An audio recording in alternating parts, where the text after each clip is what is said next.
একটি মৃত্যু কাঁপিয়ে দিয়েছিল গোটা বাংলাদেশকে। সেদিন হাজারো জনতার ভিড়ে মুগ্ধ যখন হঠাৎ লুটিয়ে পড়ল, তখন কারো কল্পনাতেও ছিল না ঘটনার পেছনে থাকতে পারে আন্তর্জাতিক ষড়যন্ত্রের ব্লুপ্রিন্ট। ভিডিওটি ভালো করে লক্ষ্য করুন। মুগ্ধ কোনো কনফ্রন্টেশনে ছিল না, সামনে পেছনে পুলিশ বা বাহিনী কেউই ছিল না। তবুও 7.62 স্নাইপার রাইফেলের গুলি তাকে ভেদ করলো। এই অস্ত্রটি 300 মিটারের মধ্যে মরণঘাতী, অথচ এতটা দূরত্ব ছিল না কোনো আইন শৃঙ্খলা বাহিনী। তাহলে প্রশ্ন জাগে, কে চালালো সেই গুলি? 12 আগস্ট 2024। ম্যাসিভ ইনভেস্টিগেশন দরকার, এরা কারা, কাদের হাতে এই রাইফেল, যেটা প্রহিবিটেড রাইফেল, কাদের হাতে এটা আসছে। স্বরাষ্ট্র উপদেষ্টা সাখাওয়াত হোসেনের বক্তব্য থেকে দুটি পয়েন্ট পাওয়া যায়।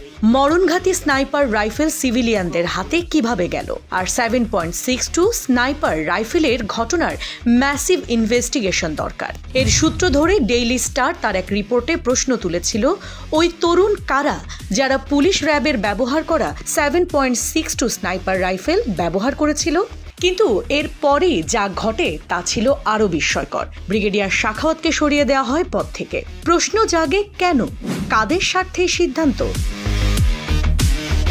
19 জুলাই নরসিংদী কারাগারে হামলা করে জঙ্গিদের ছিনিয়ে নেয় এবং অস্ত্র লুট করে সন্ত্রাসীরা। আবার 5 আগস্টের পর বাংলাদেশের 450টি থানাতে হামলা ও লুটের ঘটনা ঘটে, যেখানে প্রায় 6000 অস্ত্র লুট করা হয়। কিন্তু এরপর তা উদ্ধারে কোনো ধরনের তৎপরতা প্রশাসন দেখায়নি। থানায় হামলা ও অস্ত্র লুট মূলত করেছিল বৈষম্য বিরোধী ছাত্র আন্দোলনের নেতারাই। প্রতিটি উপজেলায় তাদের নেতৃত্বেই এই হামলা হয়। এর ফলেই কিনা এই লুট হওয়া অস্ত্র নিয়ে আর কোনো কথা বলেনি ইউনূস। তা উদ্ধারেও ছিল না কোনো অভিযান।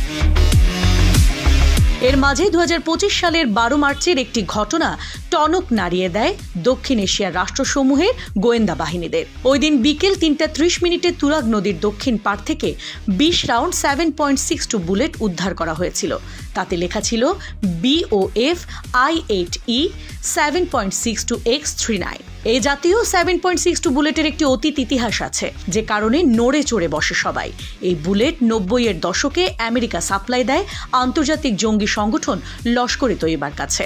আবার আফগানিস্তান থেকে রাশিয়াকে হটানোর জন্য আমেরিকা লস্করে তৈয়বার পাশাপাশি আল কায়দা ও তালেবান নামক জঙ্গি সংগঠনকে 7.62 বুলেট সরবরাহ করে। আর সেই বুলেট পাওয়া গিয়েছে বাংলাদেশে। কোথা থেকে আসলো বা কারা আনলো সেই বুলেট? এর উত্তর পাওয়া যায় লস্করে তাইবার শীর্ষ কমান্ডার মোজাম্মেল হাজমির শেখ হাসিনা পতনে তাদের ভূমিকার স্বীকারোক্তিতে। পিছলে সাল কে अंदर तुझे बांग्लादेश में शिकस्त दी मोदी तू जानता है बांग्लादेश में तुझे शिकस्त हमने दी है और तू इस बात को भी जानता है।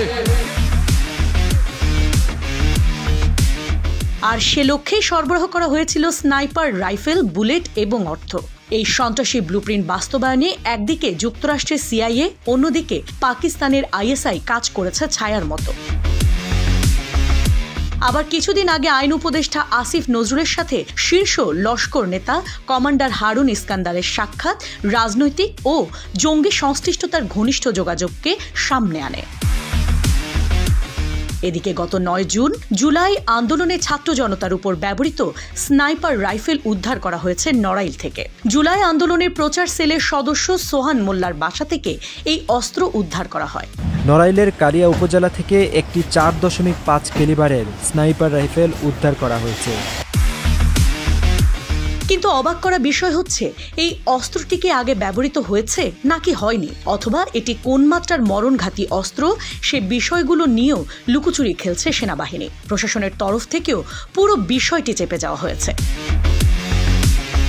কেন কাদের স্বার্থে এমন লুকোচুরি ইউনূস প্রশাসনের? এবার যদি সূত্র মেলান তবে পরিষ্কার হবে আশেপাশে পুলিশ না থাকলেও মুগ্ধকে স্নাইপার রাইফেলের গুলি কারা করেছিল। কেন 7.62 রহস্য উন্মোচনের কথা বলাতে উপদেষ্টা ব্রিগেডিয়ার শাখাওয়াতকে পদ থেকে সরানো হয়েছিল। আমেরিকার সিআইএ ও পাকিস্তানের আইএসআই এর মাধ্যমে কিভাবে জঙ্গি সংগঠন লস্করে তাইবা মরণঘাতী স্নাইপার সাপ্লাই দিয়েছে আন্দোলনের পূর্বেই, আবার সেই স্নাইপার কিভাবে মিলছে এনসিপি নেতাদের ঘর থেকে। এই সূত্র মেলালেই পরিষ্কার হবে কোন উপায়ে জিহাদি ব্লুপ্রিন্টের মাধ্যমে আন্তর্জাতিক ষড়যন্ত্রে শেখ হাসিনা সরকারকে উৎখাত করা হয়েছে।